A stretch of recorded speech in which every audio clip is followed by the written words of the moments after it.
Welcome everybody to the first group video in the Daniel series here at Canyon View. Our hope is these group videos will help us all focus on the same material and have a shared experience together. Now this will enable us to learn and grow into a community of believers with one mind and one goal: to know Jesus and be more like Him. Now we'll go over this week's content and dive into 3 questions that we hope will inspire great discussions in your cell groups. All right, let's dive into Daniel chapter 1. Now Daniel is one of the most challenging books in the Bible. The first 6 chapters challenge us to have the steely resolve of Daniel, who thrived in the midst of Babylonian captivity and its pagan culture. Now scholars say that the events of Daniel took place in the 6th century BC, so about 600 years before Jesus walked the earth. Right off the bat, in chapter 1, we see how God sovereignly gave the nation of Israel, Daniel's home, into the hands of King Nebuchadnezzar, the ruler of the Babylonian Empire. Now during this time, the Babylonians were conquering lands left and right, and Israel itself. Specifically, the city of Jerusalem was one of their targets. In Daniel 1:2, the Bible says, "And the Lord gave Jehoiakim, king of Judah, into his hand." Now, this means that God was using the siege of Babylon in Jerusalem to teach the people of Israel a hard lesson. Sin and rebellion has a high price. But we see that Daniel was a young man that had the steely resolve to honor God in the midst of their captivity. Now, God had set Daniel apart to be a living example for us, to see how we can stand up to the influence of life in the midst of a corrupt culture. In Daniel 1:8, the Bible says, "But Daniel resolved that he would not defile himself with the king's extravagant food and wine." So Daniel requested very tactfully for the Hebrew students to be given a diet of vegetables, grain, and fruit for 10 days. Now the Lord honored Daniel's heart, and in verse 9 says, "And God gave Daniel favor and compassion in the sight of the chief of the eunuchs." So Daniel and his 3 Israeli friends thrived with their limited diet, and they grew in wisdom, knowledge, and prophetic gifting. That's the ability to interpret dreams and visions. King Nebuchadnezzar found them to be gifted well beyond the pagan magicians and enchanters in all the kingdom of Babylon. Thus, they were given great authority and responsibility in Babylon, even while they were considered captives. In subsequent chapters of Daniel, we will see how God used Daniel's steely resolve to accomplish His will in the midst of Babylon. It's not too far-fetched for us to see the similarities in our lives today.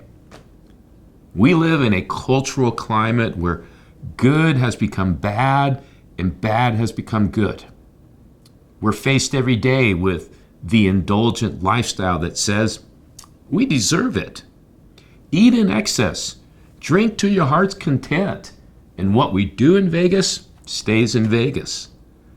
But the call is for anyone that chooses to follow Jesus must have the same steely resolve that Daniel had to thrive in the midst of our modern day Babylon. What would our lives look like if we chose to avoid materialism of our culture today? Can we be set apart like Daniel? What would be different if we set a course in our lives where we would grow in knowledge, wisdom, and spiritual authority that only God can provide for us? I believe that if we would choose to follow the words of King Solomon in Proverbs 1 that says, to know wisdom and instruction, to understand words of insight, to receive instruction in wise dealing, in righteousness, justice, and equity, to give prudence to the simple, knowledge and discretion to the youth. Let the wise hear and increase in learning, and the one who understands obtain guidance. That's the challenge we have to embrace if we're to have the steely resolve of Daniel in the midst of our modern day Babylon. Now I have 3 questions I want you to discuss in your cell groups. After I state the question, we will have it on the screen for a moment. And we recommend that you would pause the video at that time.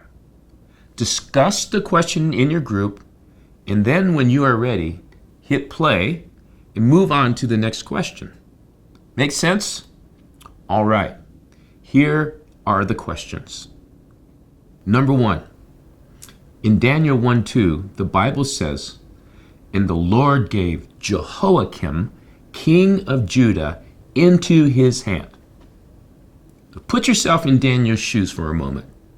How would you respond to God giving Israel over to captivity with King Nebuchadnezzar and the Empire of Babylon? Now we're going to pause for a moment and you guys discuss this in your cell group. Now press pause.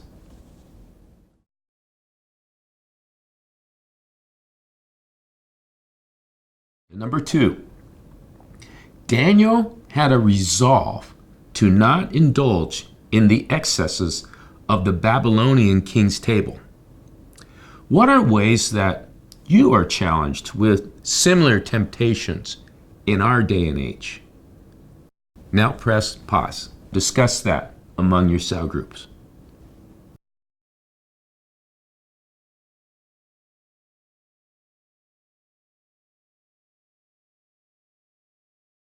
Number 3, God honored Daniel for his steely resolve and tact.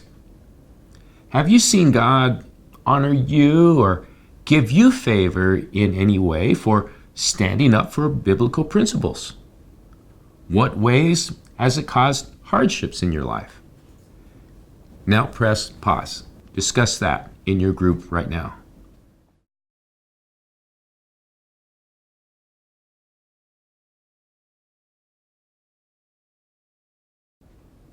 All right, we did it.